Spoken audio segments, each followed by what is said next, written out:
I'd like to take us back to 450 years BC, where Hippocrates shared some wise words with us.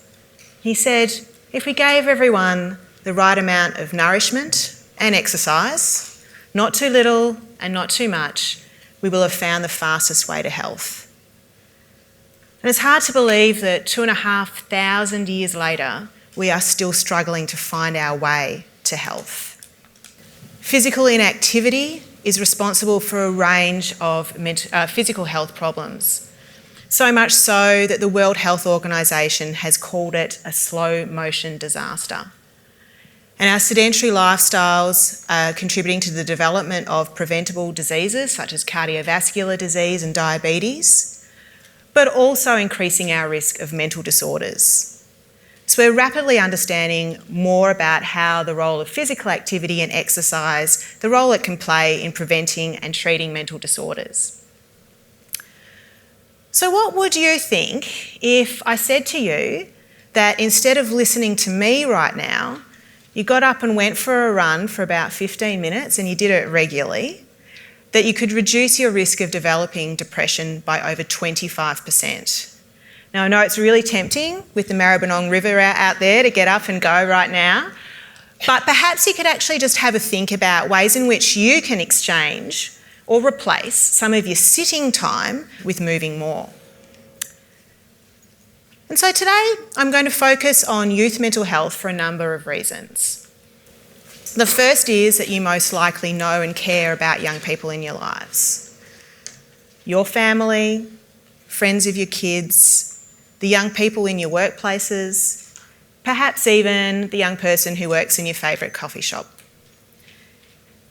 And I'm going to share with you that something's quite shocking, and it's been in the media over the last couple of days, so you probably have heard about it, but it's about the life expectancy gap of people who have a serious mental illness. And we now know that people who do have a serious mental illness are likely to die 2 decades earlier than those who don't. So that's 20 years of life lost. And many of these years of life lost are attributable to physical health conditions that are comorbid with having these mental health concerns. And a lot of these are preventable. We know that they occur as a consequence of some of the lifestyle behaviours that come with having a mental illness. They sometimes are caused by the medications that people need to take for their illness. But it's also a systemic problem that we know that all people with mental illness tend to be offered less care for their physical health because the focus is often been on maintaining or managing their mental health symptoms. And so for young people, this is also a concern. At this stage of life, mental disorders account for the greatest burden of disease in young people and cause the greatest disability. So we can see from this graph that it really peaks between the ages of 15 and 25 years. The majority of mental disorders first have their onset before the age of 25 years. And a lot of young people experience a period of mental ill health as they're making the transition into adulthood, which means that about 1 million young Australians each year experience a period of mental ill health. And so a combination of the age of onset and the high prevalence means that not only will young people be likely to experience mental illness themselves, but they'll know someone in their network of family and friends. And one of the things that's really challenging is about offering the right timely and early intervention so that we can ensure that young people can reach their full potential, that they can stay working productively, and that they can make contributions to their community. And it's an also really important time in their lives because during adolescence and young adulthood is the time when a lot of healthy lifestyle behaviours get established. And so it's a critical time to intervene to support young people to carry these positive behaviours into adulthood. So the bulk of my work has focused on depression. It's the major contributor to the burden of disease, and it's the leading cause of disability for young people worldwide. And the direct costs of depression to the Australian economy have been, and also the indirect costs associated with lost productivity, have been estimated to be around $12.6 billion per annum. And some of the work that we've been looking at has been ways in which we can actually use physical activity as part of the prevention and treatment of mental disorders. So our work at the Victorian University and the work of other groups as well has beginning to show the value that physical activity has in this area.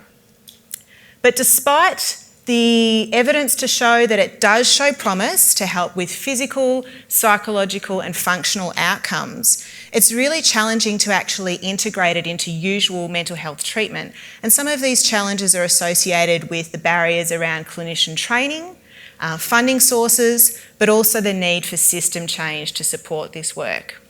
Our team of researchers, in collaboration with some colleagues, were the first to actually conduct a study that looked at integrating physical activity interventions into mental health treatment for young people. And we did this in 2 mental health services in Melbourne, which you may have heard of, Headspace centres.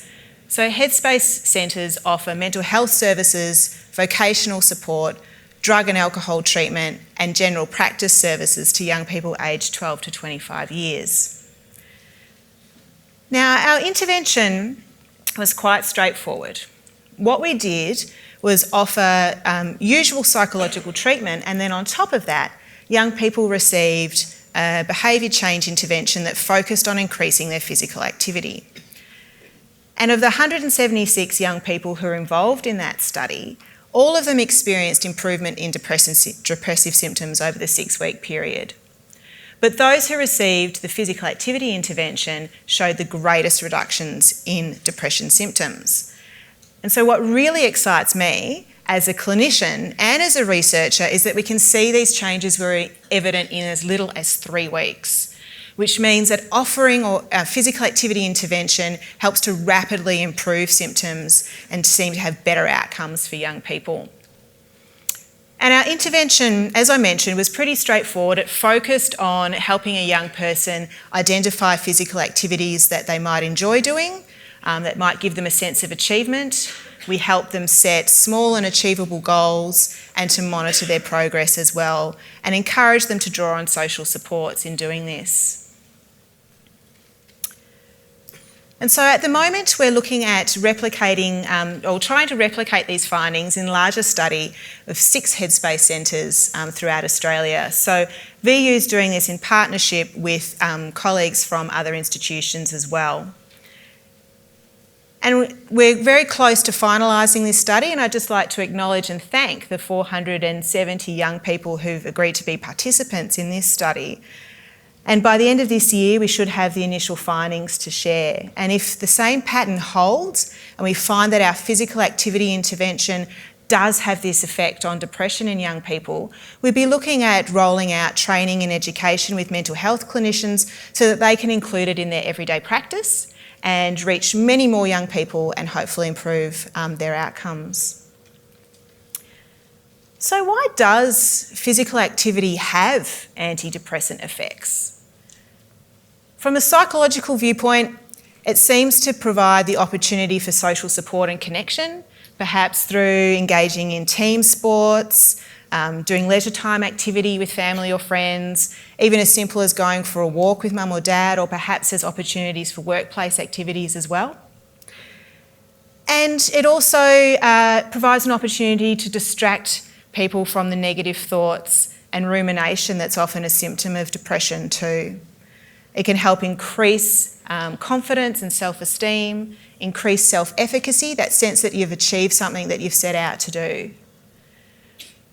Other benefits also include improvements in sleep and concentration.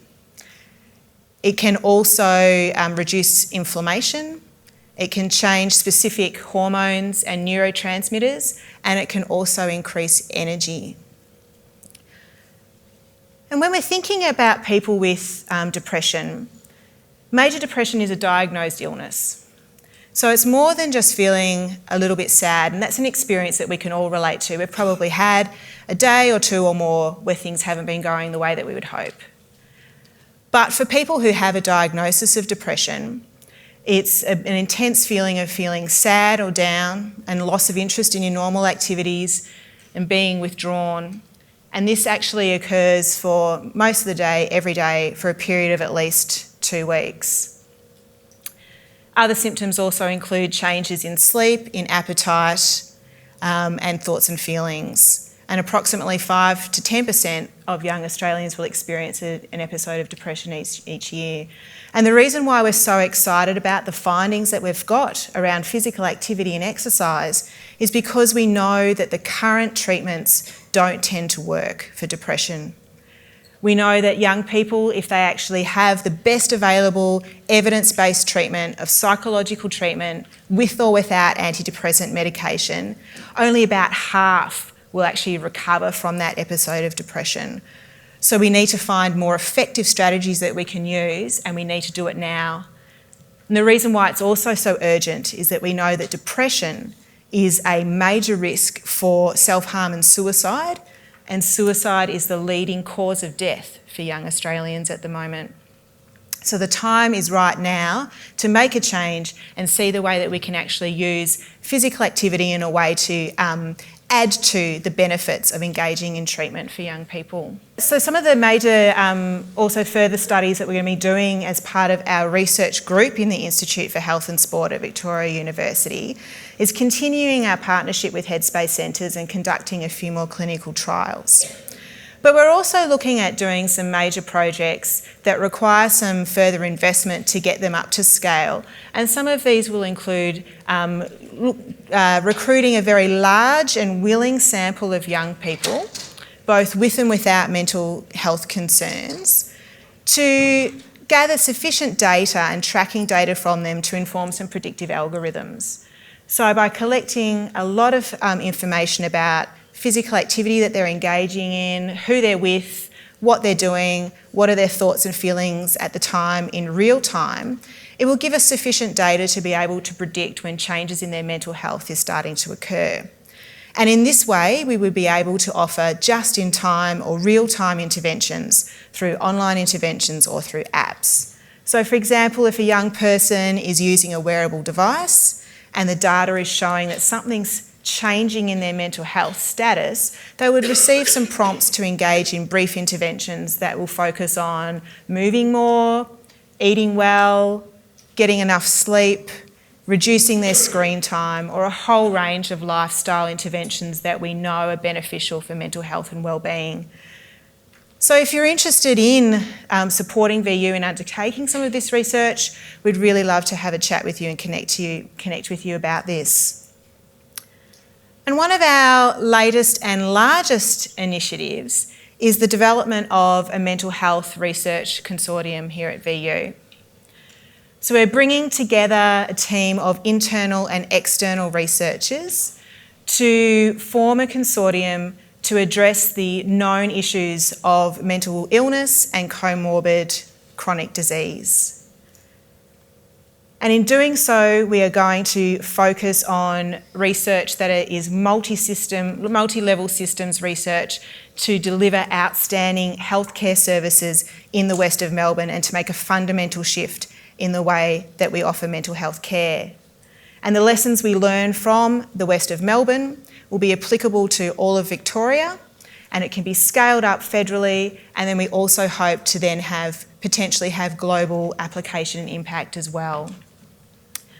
And so this group of researchers will be looking at sourcing funding through traditional grant opportunities, but also looking to partner with industry and philanthropic organisations as well to get this work done.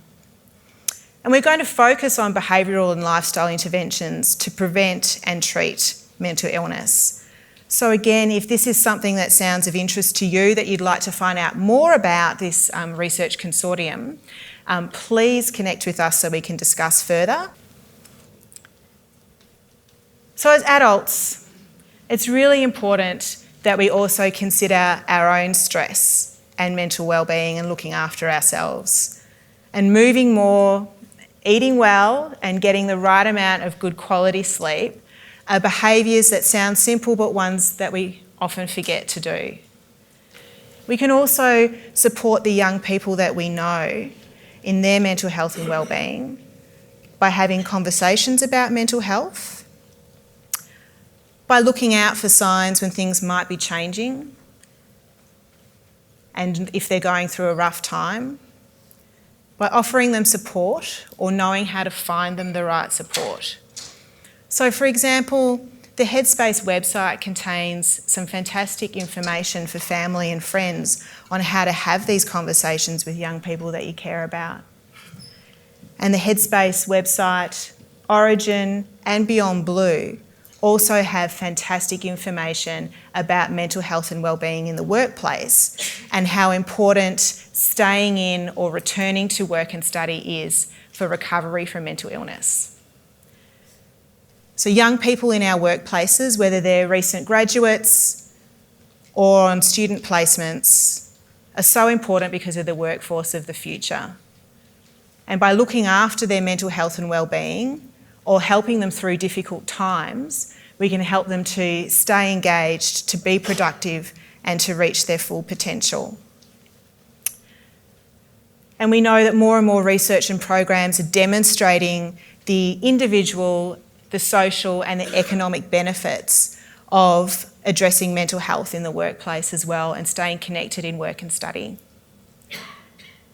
And so healthy workplaces promote physical activity, they explore and discuss mental health and wellbeing, and they adapt work patterns if necessary to help people through difficult times. And all of this helps young people to stay connected and to stay engaged in something meaningful that matters to them. So from small to large businesses here today, if you're interested in physical activity programs that could fit your workplace, we'd love to talk to you. VU can help develop and evaluate physical activity for mental health interventions that fit your workplace, your workforce, are cost effective and get you the best outcomes. Because we know that it is a difficult time for young people, but with the right supports, with staying in work or study, and also looking after healthy lifestyle behaviours, we know that it increases their chances of successfully navigating their way into adulthood. And it's really exciting, I think, for you to know that personally and professionally, you have so many opportunities to contribute to the health and wellbeing of our young people. Thank you.